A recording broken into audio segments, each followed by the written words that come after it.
I think it's afternoon. Good afternoon, everyone. I'm so glad to see everyone. Thank you for agreeing to be part of this first Personnel Committee meeting.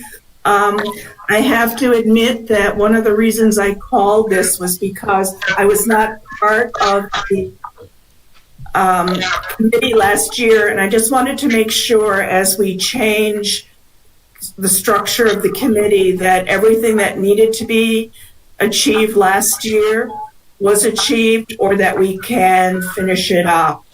So thank you, Scott and Rebecca and Karen, for all of your assistance in pulling together the agenda. Rebecca, you made it look wonderful. I shared with you what the committee's charge was, and I guess I should ask right now, are there any public comments?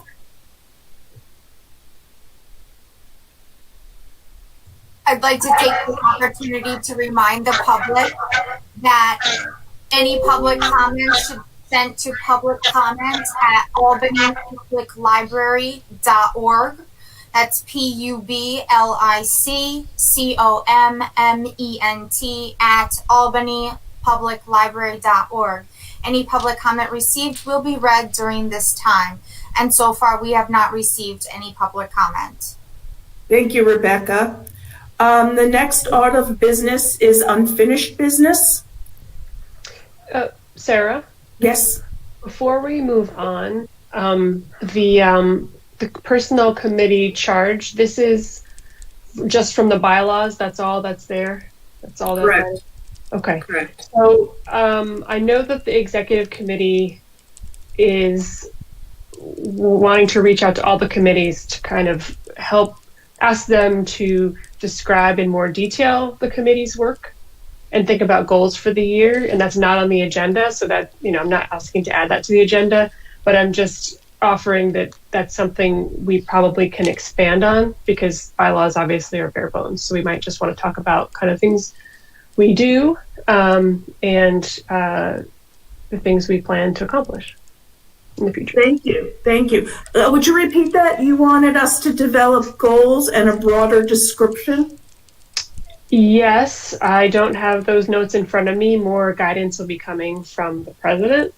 Okay. After that meeting, but all committees will need to just describe a little bit more what each committee does. And that's, you mentioned at the beginning that you're new to this committee, and I don't think that, Arlene, were you on the personnel committee last year? I wasn't either. So none of us were, but I know, Arlene, you've been on the personnel committee in the past. No. So I've been on the personnel committee before. So this is a complete turnover of this committee. So it's important to have some continuity. This would be one way to help build that in. And I think we've been talking about where we store documents to kind of hand off the important documents, and we still haven't figured that out, right, Rebecca? We're still sorting out whether they go in Board Docs or stay in Google Drive. Anyway, there's a little bit of work for the institutional memory of the committee that we could work on this year. Anyway, I'll stop talking now. No, thank you for that background. It gives us something to do and work on, and I think we could probably do a lot of this electronically without meeting again by sharing documents.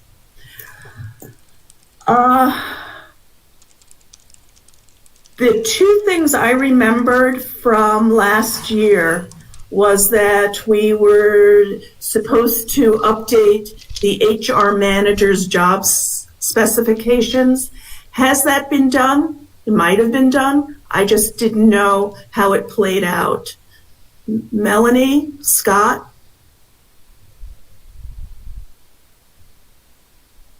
Not that I know of, no. Okay. How can we assist you to do that? I assumed, because of the situation we were in a few months ago, that was going to be handled by the board and the attorney. That's all I needed to know. Karen's talking, but she's on mute. There we go. That wasn't my understanding, so it's good to clarify what needed to be done, because HR is something that is handled by executive management, not the board. I'll follow up with Bob on that, though. Yeah, I would talk to Bob, because that's not how it was. Okay, we'll clarify. And that's one of the reasons we're having this meeting, is to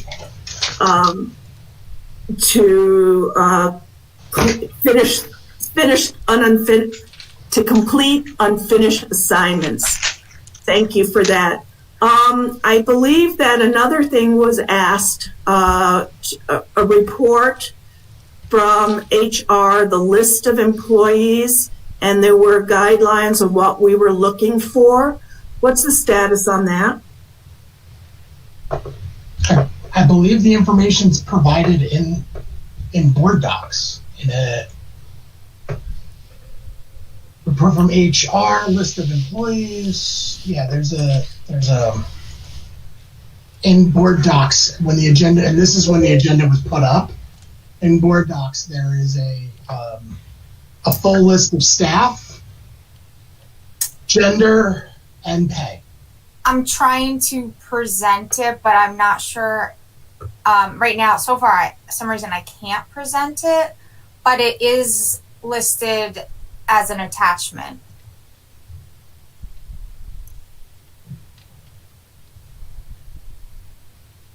I was able to download it from Board Docs. Perfect. And I'm not Just sure now. it should publish, present it anyway, because it does have a lot of Personal information. personal Right.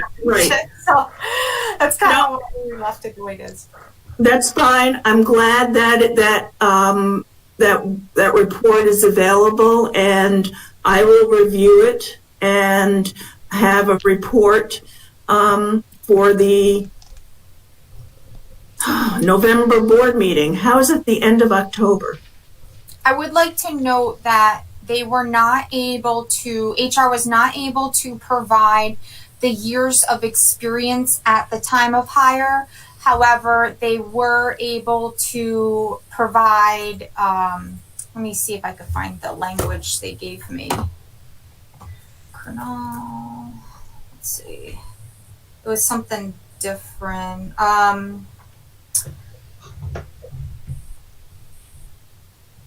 We were not able to add the years of experience at the time of hire, as that is not something that payroll tracks. However, we did add a field called length of service to the report. And that would be the length of service they were as employed in the Albany Public Library, Correct. I'm assuming. Yes.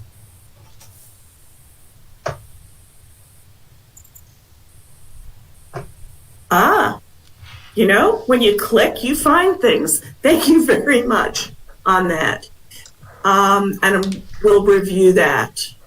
The next point of business is looking at the review of the organizational chart. Hey, Sarah. Yes. So I'm just going to just let you know that I'm going to, what are the next steps with this? So you said you're going to review it. This is something that Arlene was really interested in seeing as well. So what, do we know the next steps? Is that something we should discuss with anybody else?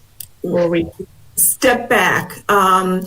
Looking at the report of the list of employees.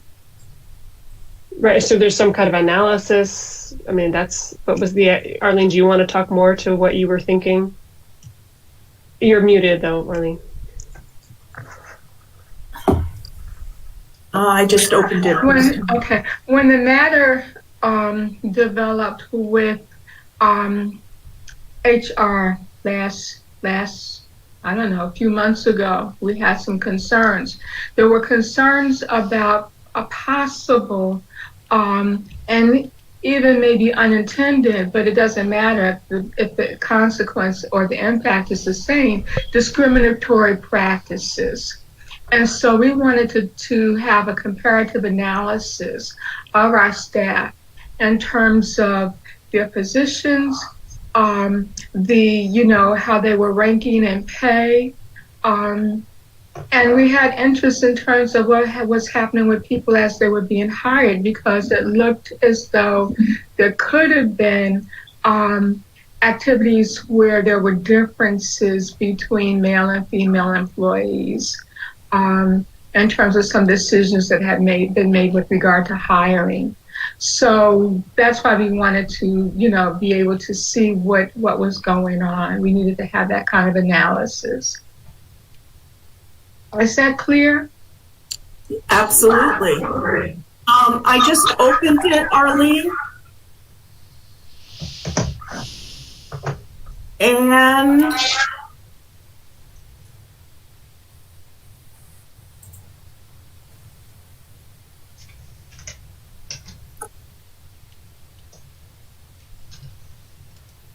I'm not sure this has everything that we talked about in it. It's got people's names. RFT, what's the difference between RFT, TPT? I guess PT is part-time. Scott, Melanie, Rebecca, can you share what the employment type abbreviations mean? I'll take my best educated guess. Let's see. Employment type, RFT. I think temporary. Yeah, T definitely means temporary, so R must be regular part-time. Regular. And regular full-time. Okay, that helps. So I don't know what LP means, but that's a page. That's definitely a part-time position. They're not in the bargaining unit, so maybe LP means they're not in the bargaining unit. I can ask what the difference is from the HR, or Becky, could you ask what the difference is between from the HR department? Just shoot Janet or Marjorie an email and just say, hey, could you explain what these designations mean? And then another thing that I think would help review this, Scott, is if you can tell which ones are management and which ones are union. Yeah, I was going to do that. So.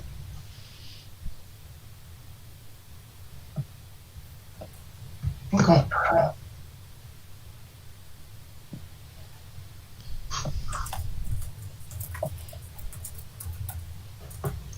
And they're all, as of today, or when this chart was made, are still employed.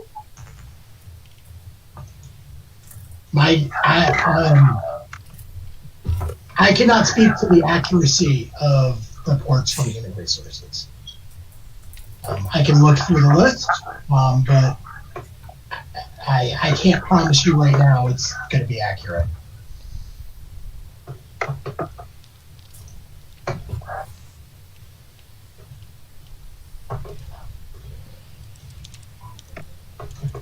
Arlene, were you able to open this up? No. No.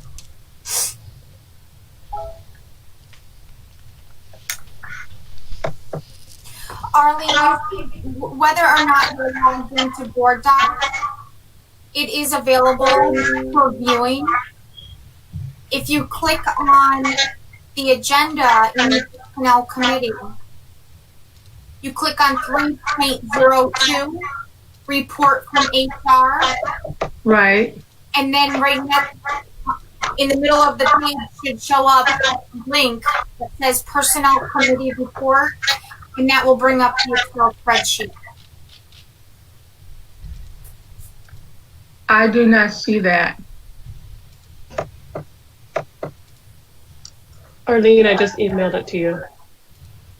Oh, thank you. Okay. I do believe this is accurate to people who are currently employed. I will tell you that in years of experience, just looking at my own information, years of experience is inaccurate because this is years of experience in current position. So anybody who's left the organization, and there's several people who left the organization and come back. Rebecca Lubin is another person who I don't believe it's reflected here. I should have 26, or no, I should have 16 years of experience. Rebecca Lubin should have 10, and that's not reflected in this report. So if we're going to just look at past experience based on just APL as an organization, not all of this information is correct. So that's a helpful clarification. So for people who, can you find somebody who is in a different position and then promoted and see if a continuous service is included? It could be. Because maybe it's continuous service, but let's just know what it is. Looking for somebody who recently tore is a good example. Tore Lonely. Connie? Yeah, it's got. So if you didn't leave the organization but you moved up through the organization, that's reflected in these numbers. What's not reflected in these numbers are individuals who left the organization and then came back. Well, that makes sense. Is there a date of this? So this was run today, yesterday? Yesterday. Yesterday, okay. Yeah, It'd be helpful if there was a date on it. Okay.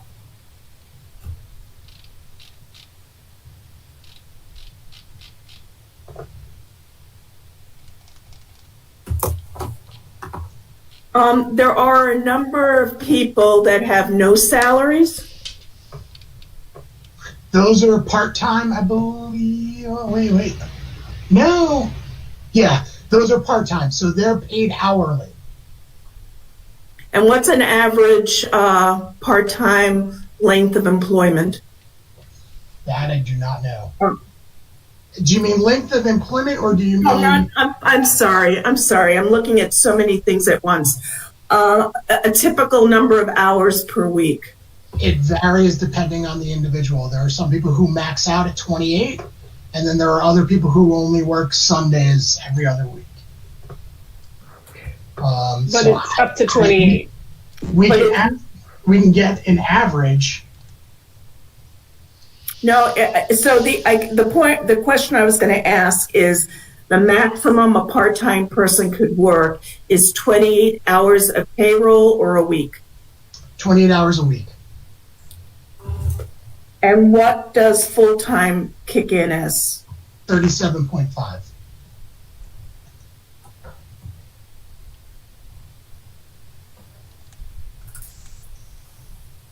Thank you. This needs a little bit more examination, and we can come up with some thoughts and then come up with a report to the full board. Arlene, were you able to open it through your mail?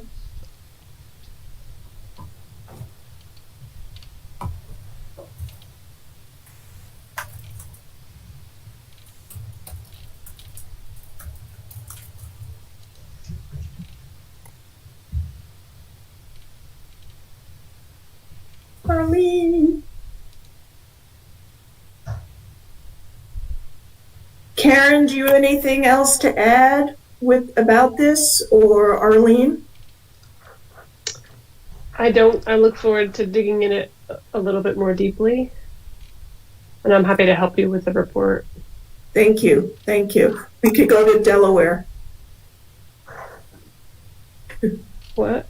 We could go to Delaware Supply. Oh, right, yeah.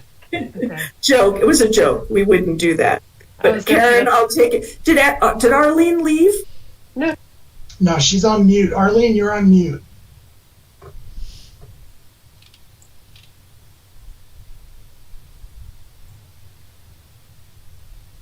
You just have to click the little red, the microphone at the bottom of the screen. It should show red when you're muted.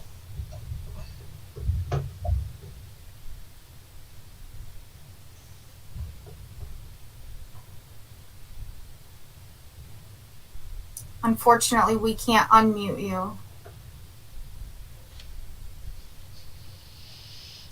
Can you also try Control D?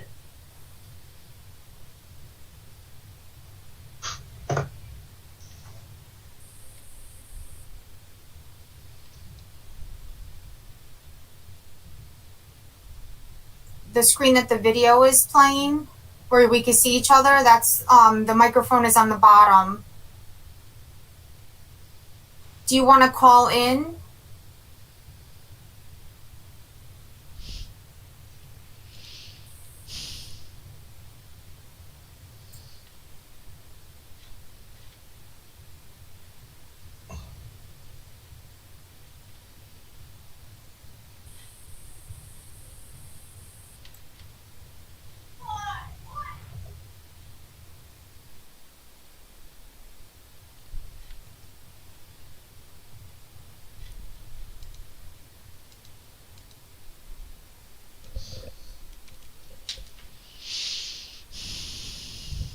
I just don't want to move on to the next item without Arlene.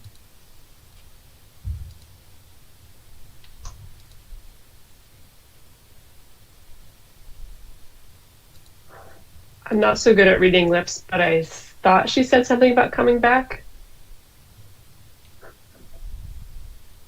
I'll text her.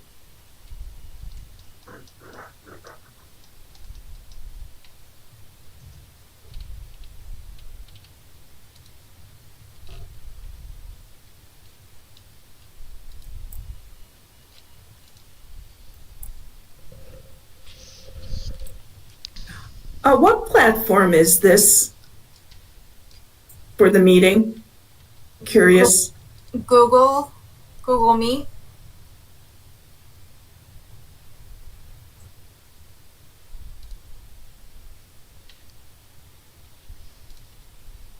Not that I'm really a Luddite, but I'm more familiar with Zoom and GoToMeeting. Welcome back, Arlene.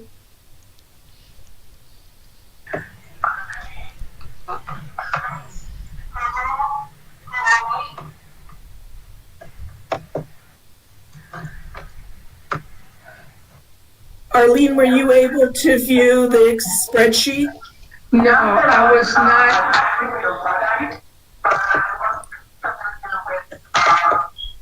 Arlene, are you watching the live? Yeah, me too. Okay, so here's the thing. I can see the agenda.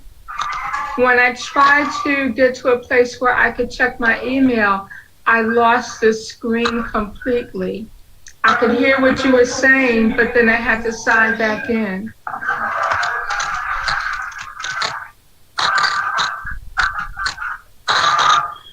Are you watching the live?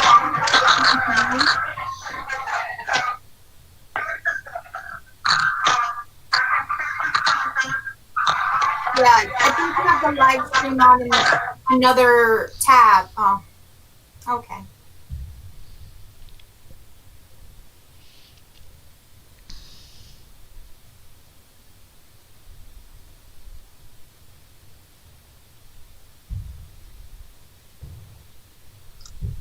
Sounds like we should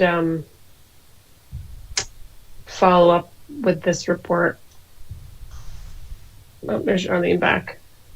After everyone has had a chance to review it. I concur with you, but I just wondered if Arlene had a chance to look at it before we move to the next agenda item. No, I did not have a chance to look at it. I'm not able to access it. I'll look at it later.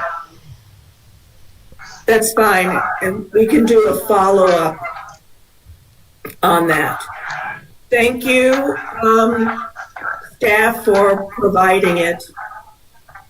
Let's move on to the organizational chart.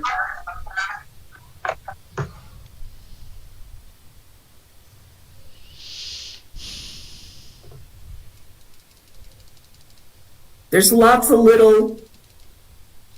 So, would you mind if I just walk the group through this, Sarah? Please, because I can't read it. It's so small. Yeah, well, we're a large organization with a lot of positions. We're also an extremely flat organization, as this demonstrates, which is, I think, a positive thing. It's something that we've moved towards.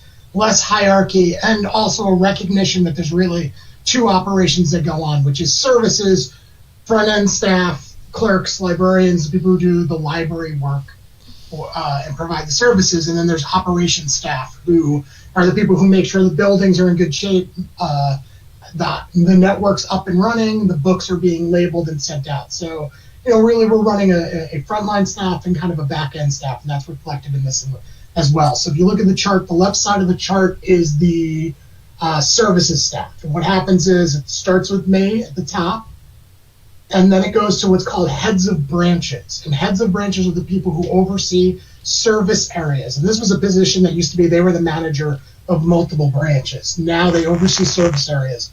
So if you move all the way to the left, that's Deanna DiCarlo. She runs the west branches, which is Pine Hills and Bach. Then if you go towards the center, you get the central service area, which is Mary Kuhn. And then if you go all the way to the right, then you've got east, which is Howe, North Albany, and Delaware. That's overseen by Rebecca Lubin. And I like to kind of explain this to people for a better understanding. They're almost like deputy directors of their kind of service area. That's not what they're listed under civil service, but conceptually they do a considerable amount of that work.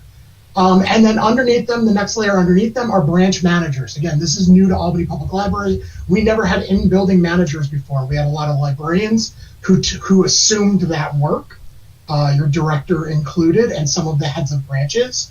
But we're still designated as a librarian one, and did not actually, and we're working on a civil service title to an extent. The group should know that in 2003, when we rechartered, they redid the L1 civil service job description to say that the librarian one is the supervisor if the supervisor is not in the building. The problem with that is the old model, the supervisor she was only in one building because there was only one head of branches. So this is something that I'm really proud that we've done since I've come on board. So now we have a branch manager in every building taking care of that building and all of those operations. And then that kind of cascades down by civil service designation. So that's an L2 position. Librarian 2 is the branch manager. But I like to start with branch manager because I don't want to call everybody L2s. We want to call everybody branch managers because that's their job description. And L2 job description changes depending on whether or not you're in charge of a branch or whether or not you're in charge of a department. So then it kind of cascades down: librarian, library assistant, senior clerk, clerks, CEC, and library pages. I'm good for now. If they're in the building. Not all of those positions are in every building. Not every building has a CEC. Not every building has a page. So that's really the cascade. It goes from executive director to heads of branches to branch manager, and then goes down librarian, librarian assistant, yada, yada, yada. And of course, Melanie is there. Although she's specifically in charge of some operation stuff, she is also the person who steps in for when I am not around or I'm not available. So then that leads us to the center of our chart, which is something that I want to see change in the near future. This is community partnerships. This is a position that answers directly to me. That's Amy McLaughlin, who has done a tremendous amount of work now around programming district-wide, and also kind of handles all of our partnerships and coordinates all of our partnerships and special programs. And then there's these weird positions after that. Well, not weird. I don't want to call Becky weird. Wonderful positions after that. That's Annie Johnson, which is our community support specialist. She actually, this chart needs to change. She unofficially reports to Melanie now, not I, just because I don't have enough time to have so many direct reports. And then, of course, Rebecca, or Becky, who should probably be on top of the chart, not underneath me, who makes sure everything works very well. Then to the right of that, in the red, is Melanie, who wears two very important hats and does a fantastic job of it. She oversees the IT department, and she also oversees CMS. And it's the same cascade down. Right now, there is no IT manager. We don't have the money to really hire that position. So right now, she's acting as she's her own boss when it comes to the IT department. But that's something I'd like to see remedied in the future. However, that's a very expensive position to fill. Melanie is also in charge of CMS, which is for those in the library world. Those are basically our collection development department. For those not in the library world, this is kind of our procurement department, especially around books and material. There is a manager kind of in that department. I forgot what we put her title as. I can't see it, but there's a librarian too, and that's why it's important to really designate. Librarian twos can be in charge of branches and they can be in charge of departments. So there is kind of a person in charge of that department who we're developing her leadership skills right now. Melanie is a fantastic model for that, and the person in that position's come a really long way. So we're close to. They'll still be under Melanie, but Melanie needing to do less hands-on management there. She took over both positions because in IT we had an IT manager who did not pass muster and was bumped back down to a technology to a network administrator. We did not feel that it would be right to terminate the person, but the person was not a good fit for the position. Melanie just sent me a note. I'm sorry. Oh, okay. I'll cover that a little bit. So we have that there. So that's why we don't have a head of IT. And then in CMS we had a retirement, and we really wanted to. That department looks more now like a collection management service that it has in a decade. That department's about a decade old. It very much became, for those in the library world, a processing department. But under Melanie and Stephanie, now we're doing more centralized collection development, and centralized collection development is important. It reduces workload and simultaneously makes sure that our collections are balanced. And we had a lot of clerks in that department, and now they're all library assistants, which means they can do collection development themselves. And then we move over, and that's facilities. That's Adam Fireball, who reports directly to me. And so it's him, and then it cascades down to he has a facilities foreman. That's Michael. If you haven't met Michael, Michael's a pretty cool guy, and he does a lot of really great work for us. And then there's facilities. There's a maintenance worker, which we have two now, which are individuals who are allowed to repair things in the buildings. And then also custodial workers. These are individuals who just they're the individuals who keep us clean and are doing a fantastic job. Next department over is public information and marketing. This actually has grown. We need to add a couple positions to this. So I got to scroll over. So you've got Stephanie, who's the public information officer. This means she handles all of our FOIL stuff, all of our communication, and keeps tabs on what's going on out in the world. Under her is a public information specialist. This is the person who we just rehired. That position was open for a while. This is the person who does social media, creates flyers, and just kind of maintains our online presence. And also additionally, since the pandemic has hit, we've added a library assistant position. Library assistant is a civil service designation. It means someone who does a lot of the same work as a librarian, but doesn't get paid nearly as much. And sorry, that's a personal gripe. And it doesn't have an MLS because they don't have an MLS or MSIS or whatever it's going to be next year. So this individual is actually from our reference department. They do all of our video and audio editing, which is really important and probably something we're going to need for the next year or two. So this is the person who makes our YouTube videos for the board meetings listenable, and does a lot of work in that. So. And that's it. So, and then the next department over is human resources, and this has changed a little bit as well. Human resources, the head of human resources is Marjorie Reinhardt. She has underneath her a human resources technician. That's the human resources department now because the account clerk now falls under the budget manager. So that square needs to get pulled over too. And then at the end, but last but definitely not least, is Adam Stoke, who is the budget manager, and he currently reports directly to me, which is something I would like to continue. This gives me about 8 or 9 direct reports. Luckily, they're all fantastic. It's not a lot of herding of cats, but it makes for a very flat organization. There's not much hierarchy to get in the way, especially once you hit the management positions.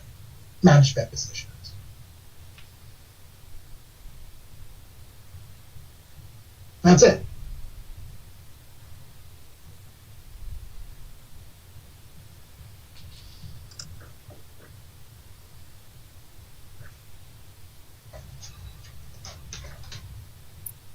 So many buttons to push to get. So this kind of looks a little bit like Star Trek. You've got the greens and the reds and the blues. What is the differential between the colors? I think it's just for placeholding. It's just so you can see where you're at and you don't get lost. I don't think there's. I think red. I gotta look at it. Can you pull it up again, Becky?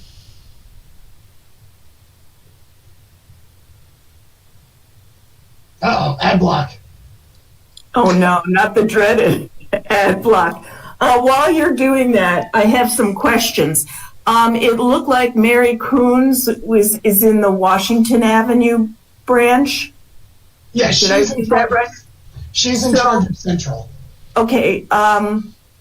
So where are those staff people? They're under her. No, I understand that, but if they're not working at Central, right now, people are spread all over the place. So there are some staff from Washington Avenue at Pine Hills. There's some staff from Washington Avenue at Delaware. There's some staff from, at Arbor Hill. Right now, we have co-managers at Washington Avenue. Jim is in Washington Avenue because he's concentrating on local history work.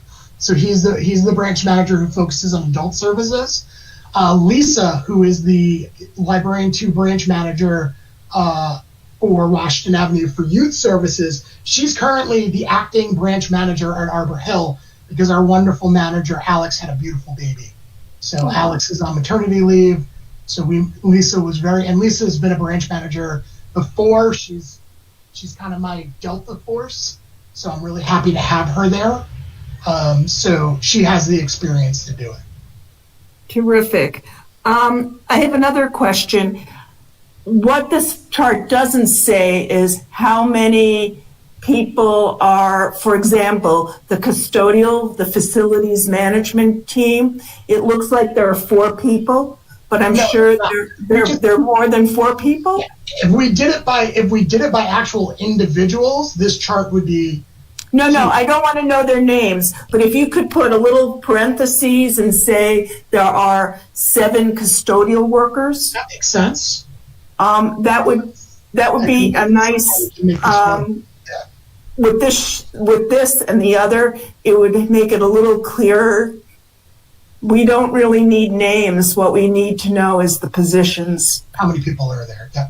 And I think that would be good because I think it would help this board kind of wrap their brains around the fact that we have so many staff in some building and so little staff in others, which after the pandemic, the branch managers and the heads of branches have come back to me and said there needs to be a redistribution because this has really made us think about scheduling.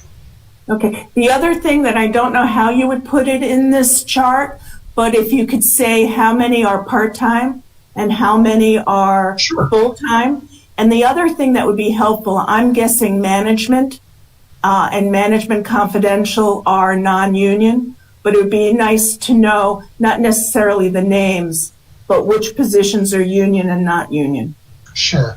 Not all management is non-union. Our branch managers and our department heads, our librarian 2s, they are still in the bargaining unit.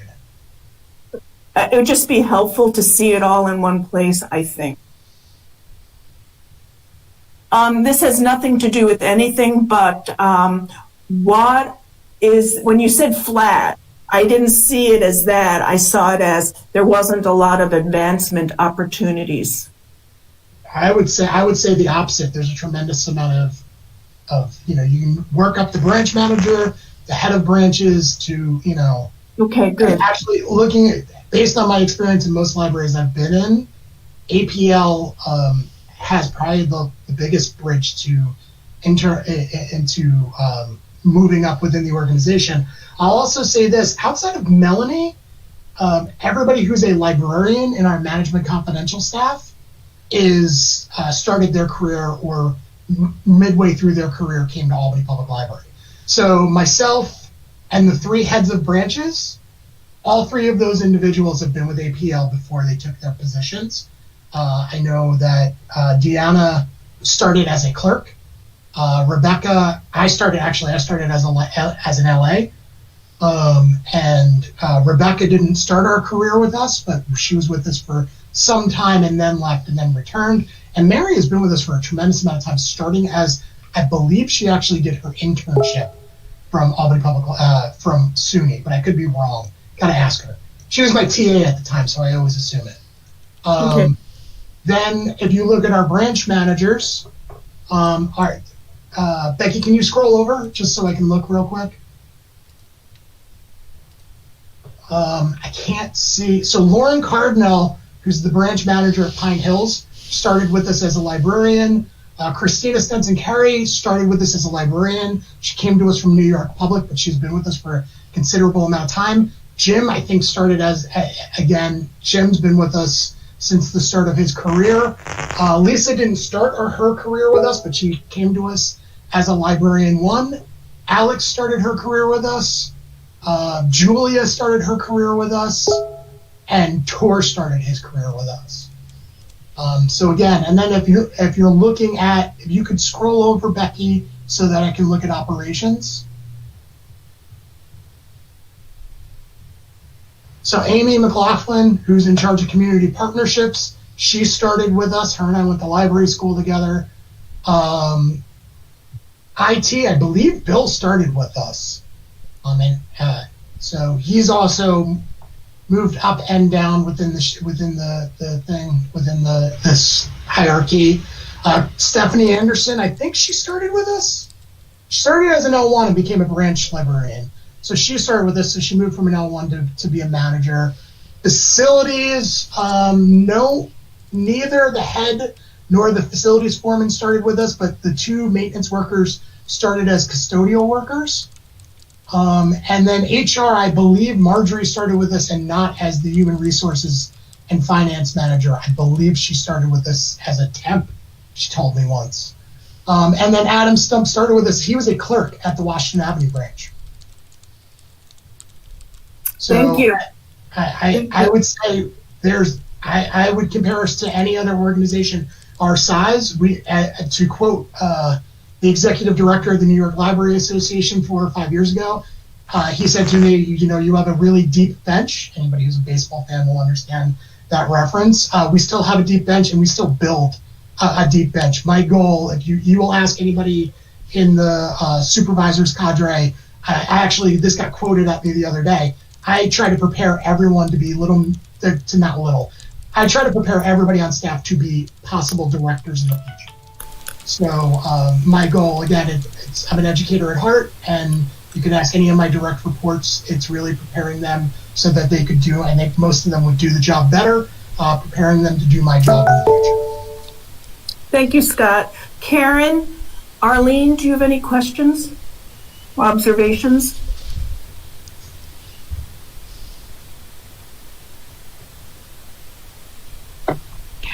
I need more time for study. It's interesting to see that people, are able to move up within the organization. This is good. But I'm going to need a little bit more information.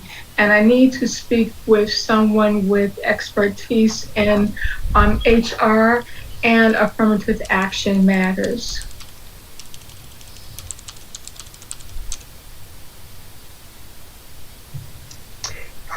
Arlene, is that in reference to the organization chart or the other chart? I just think that I just need to have more information. So Scott gave us a very detailed presentation, and I would like to look at this more. But just for my own orientation, I need to have other kinds of conversations with people who have expertise in those areas so that I can make sure that I can ask the best questions, give the best support possible. Arlene, we are currently using tangible development in our D&I work around our strategic plan. It may cost us a little bit more money, but those would be the individuals that I would reach out, that I think are best suited to reach out to because they know the organization. Would you, if I do an introduction, do you think you'd be willing to talk with them? Oh, absolutely. So I'll reach out to Tangible and just say, we have a board member who's handling overseeing some of the HR stuff and has some questions. They may either have the answers or be able to point you in the right direction. Thank you. Karen, do you have any observations, questions?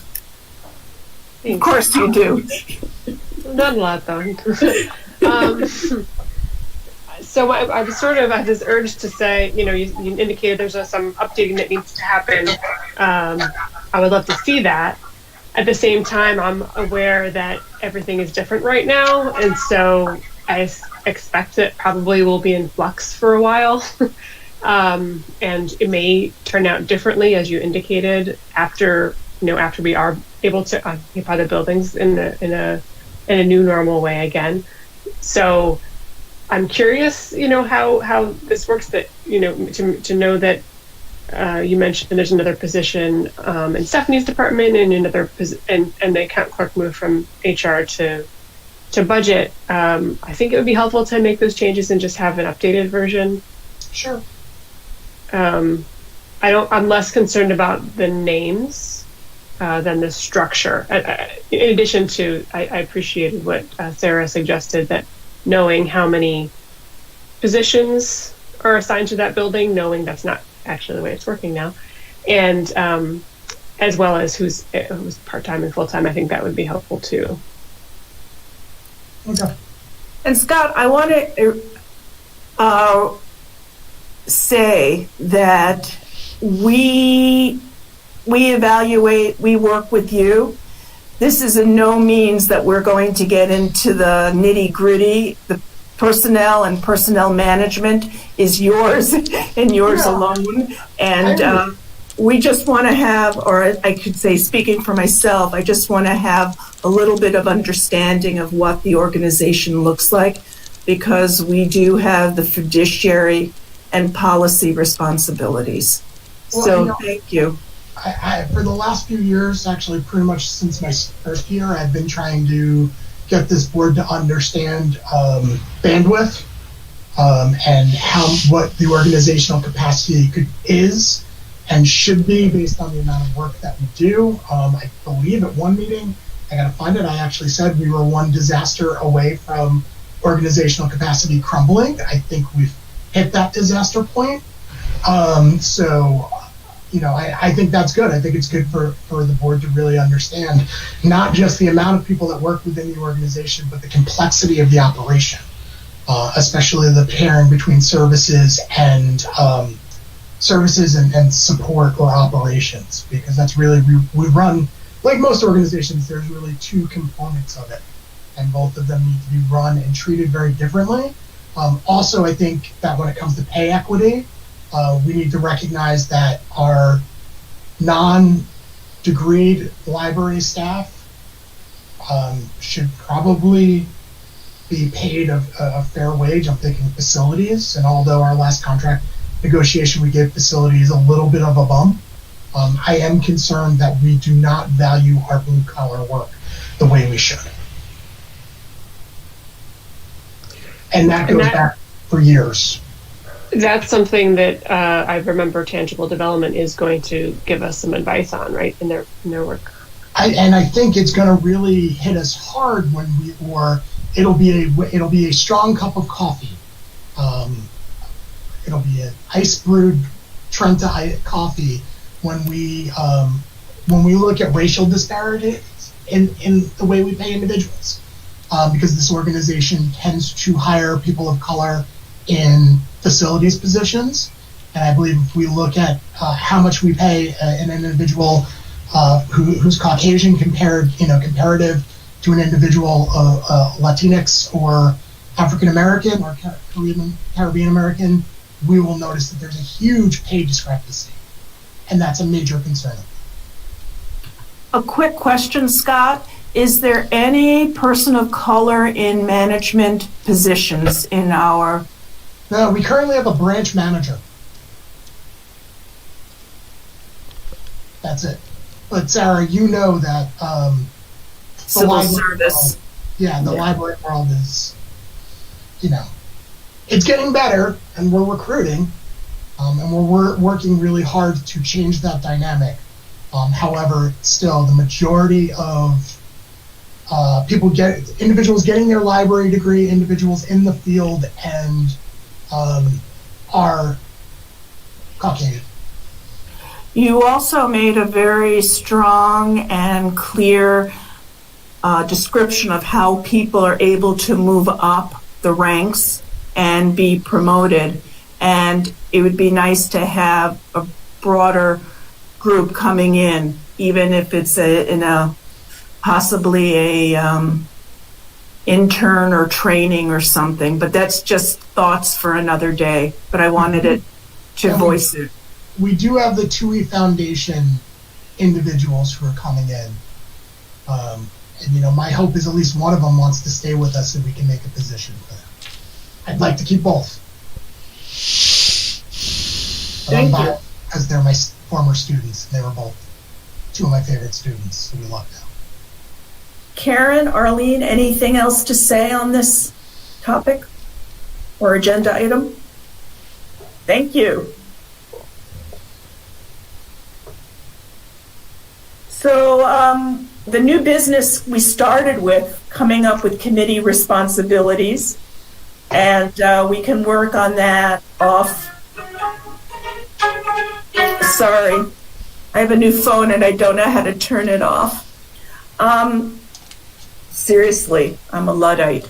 So we could come up with committee responsibilities. How often should this committee meet? Sarah, there's more agenda. No, the personnel committee schedule. I see 4.02.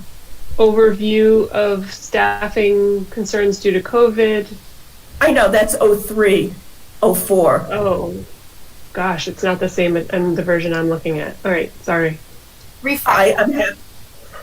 I'm happy to bounce around. Maybe if we hear what we need to be working on, we'll know how often we should meet. So let's move that down. Overview of staffing concerns due to COVID. Thank you for sharing the slideshow with us. Is there anything immediate that you see, Scott, besides not having enough people to do every other week? No, I think I included a memo for today. We did some of the work that we needed to do, which is the history of this organization is someone would leave and then we would just automatically replace them. Former administration, and I was taught to be this way, so I would say also while I was in administration, we were taught if we needed to create savings within the budget, we didn't refill positions. I want to move away from that, and that's what we did with this current work. What we did was we took all open positions and we monetized them, not just by salary, but also by what we were paying for their benefits.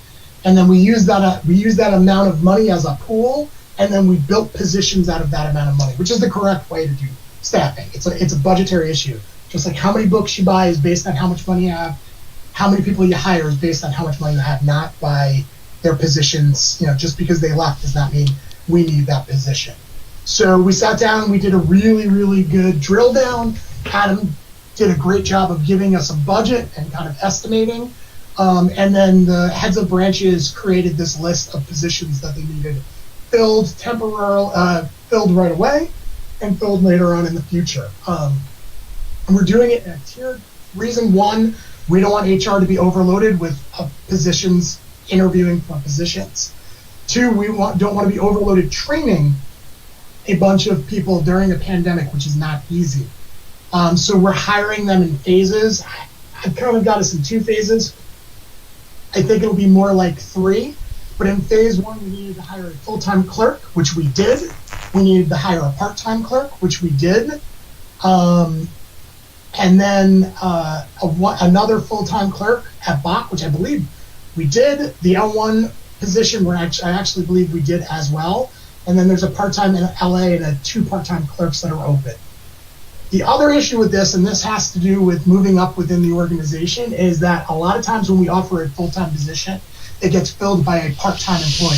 So the 2 full-time clerk positions were filled by part-time employees. So we went from having 2 open positions to technically 2 half positions. So So we filled the 2 full-time clerks, and now we're missing 2 part-time clerks because people got to move up within the organization.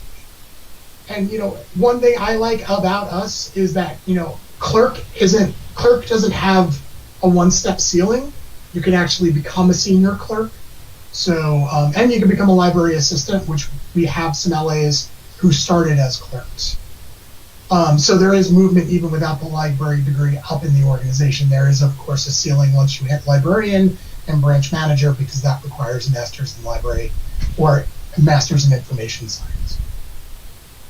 So we've got most of those positions filled, and then the next step is a part-time clerk at Pine Hills, 1 full-time clerk at Arbor Hill, 1 part-time clerk, 1 part-time clerk, and 1 part-time CEC. Howe needs a full-time clerk, a full-time LA, and a part-time CEC. Delaware needs a part-time clerk. I know I'm going to get asked by Karen, how come there's no positions for Washington Avenue?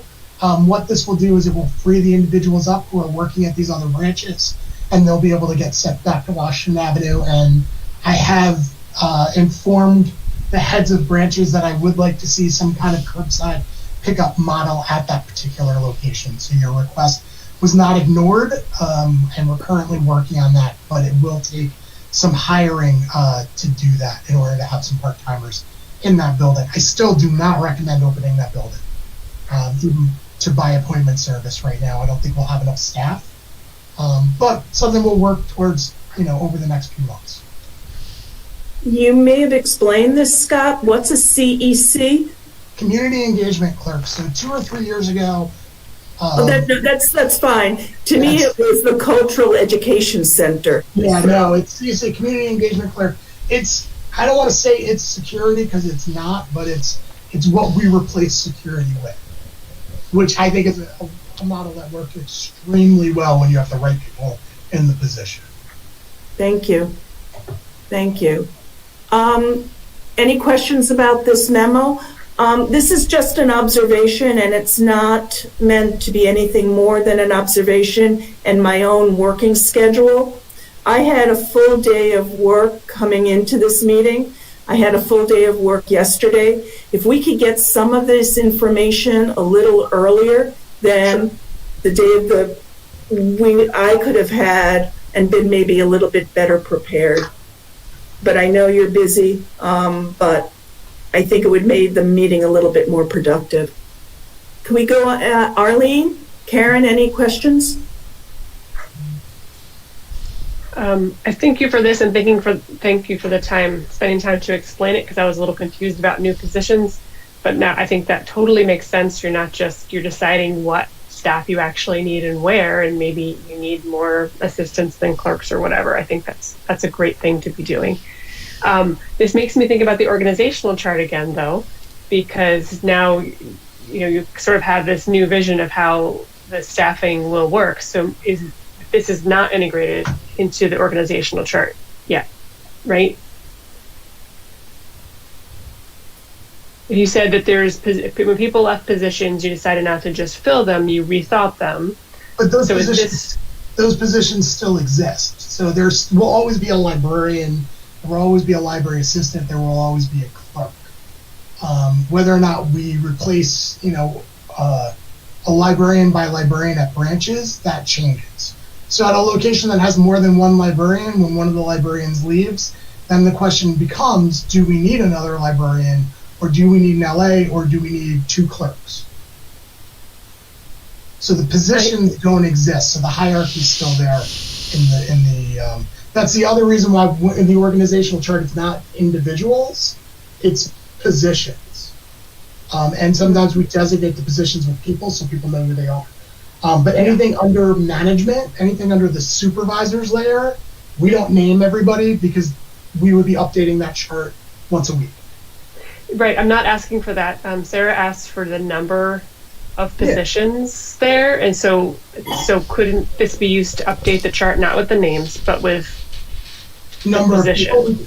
Yeah, we can do that. And I would focus on positions you envision, not necessarily ones that are filled. If you want to indicate they're not filled in some way, that's fine. But it's more helpful for me to know what you plan, what you want to staff the library with.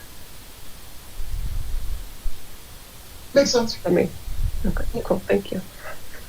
Any other questions, concerns about 4.03, staffing concerns due to COVID? What is the business office reorganization, Scott? So this is, we want to, during,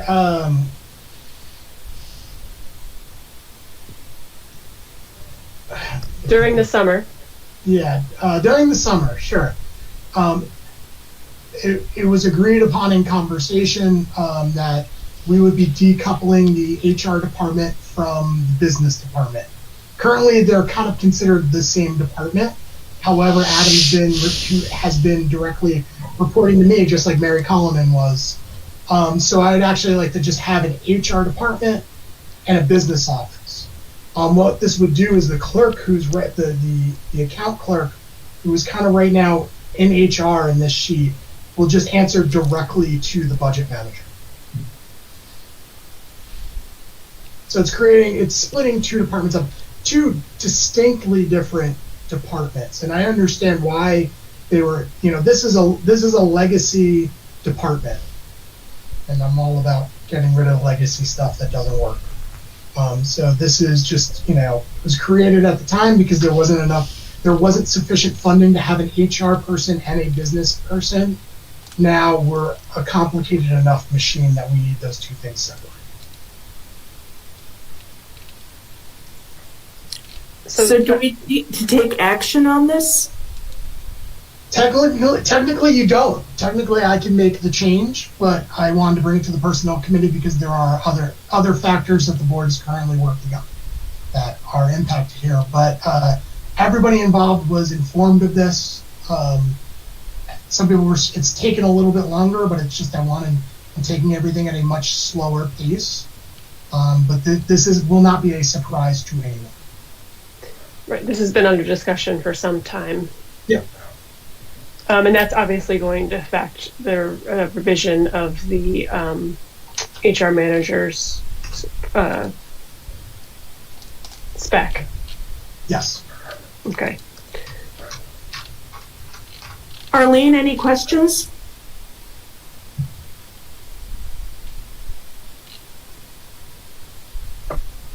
No, I'm just taking this all in. So technically, we're going to have if I get this right, we're going to have two separate departments. There's going to be an HR department, and then there's going to be a business department. Yes. Okay. And will both heads report to you? Yes. Okay.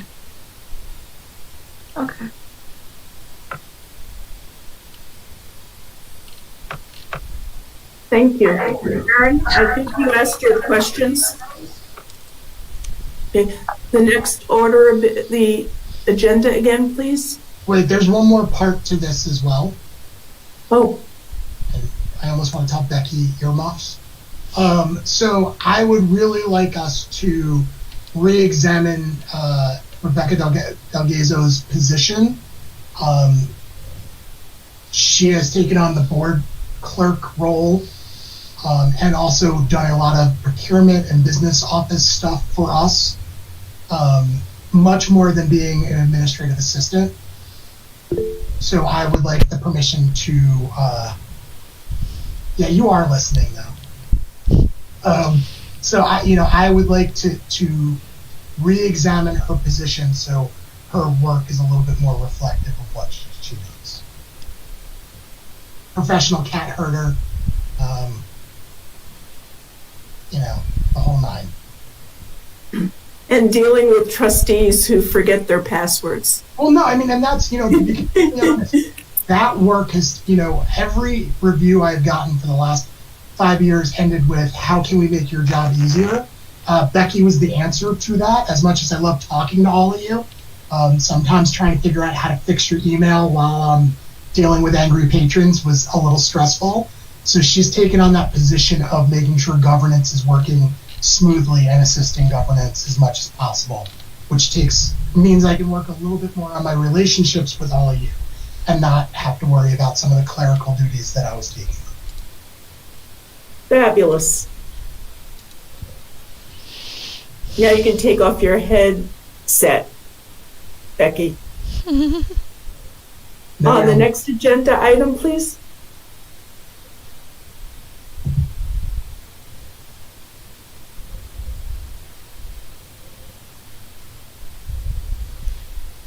I think we need to go up to 4 to see how often do you think this committee needs to meet?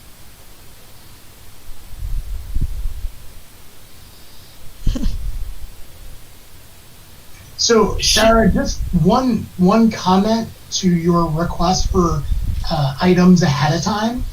I think if this group sets a regular meeting, and I have a little bit more than a week to prepare documents, that'll be helpful. I'll definitely be able to get things to you ahead of time.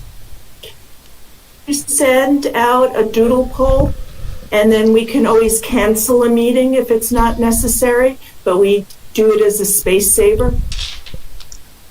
Does that work for Karen and Arlene? Sure. Yeah, I think in the past we tried, at some point, we thought personnel might meet quarterly. I don't know if that... I think half of our committee should meet quarterly.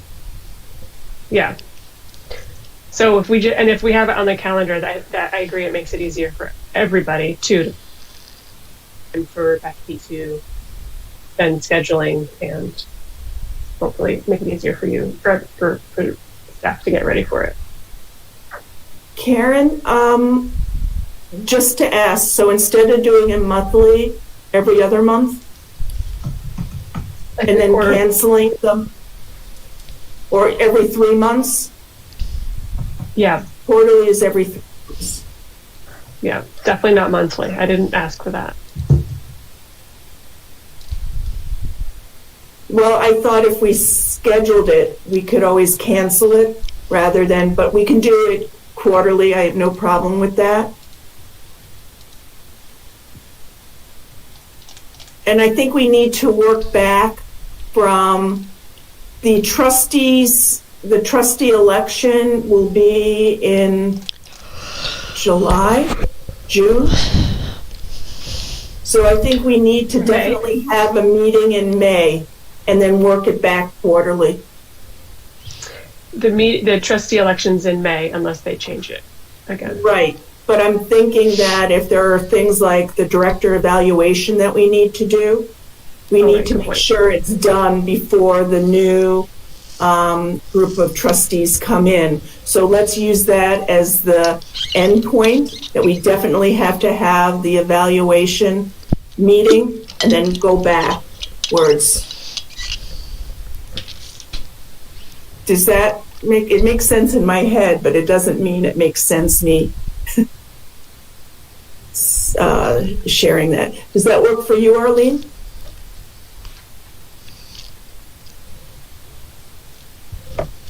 I guess I'm back to looking at the work that needs to be done and figuring out a schedule that would get us positioned to achieving that work.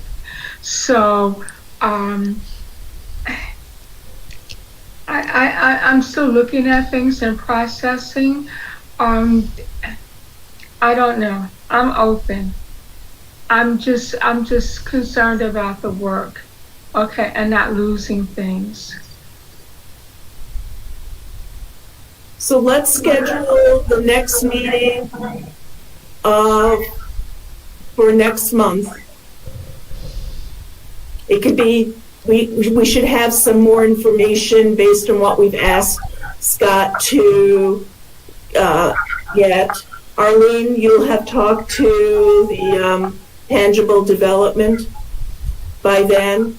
And then if we feel we don't need to have that meeting, we can cancel it. Okay.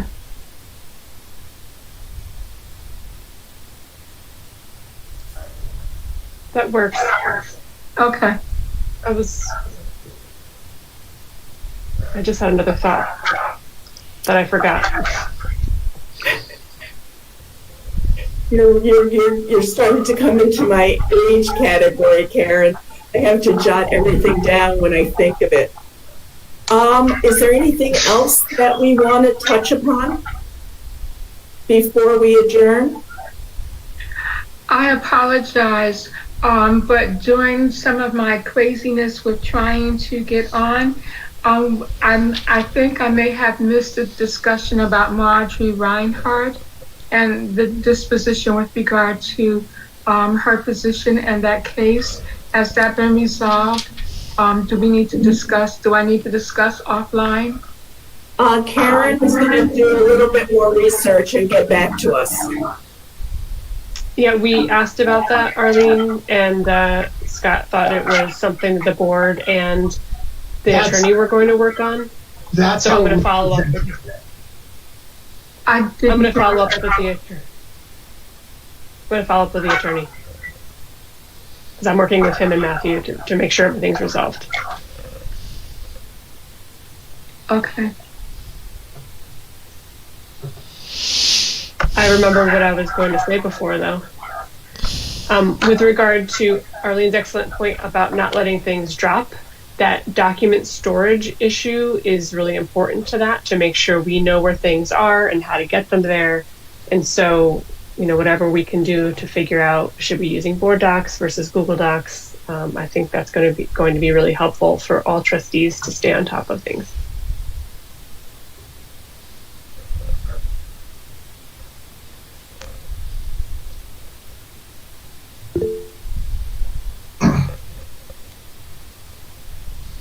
Anything else for the good of the order?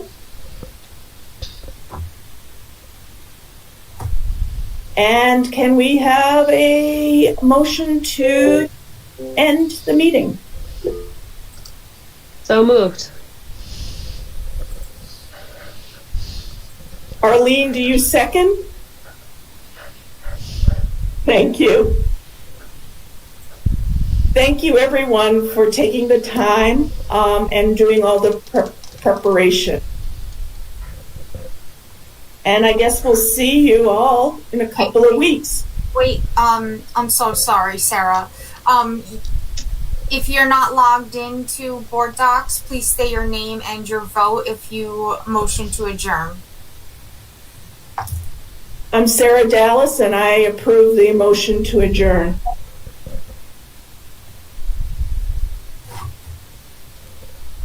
Arlene? I made the second to adjourn, so I vote to adjourn. Okay.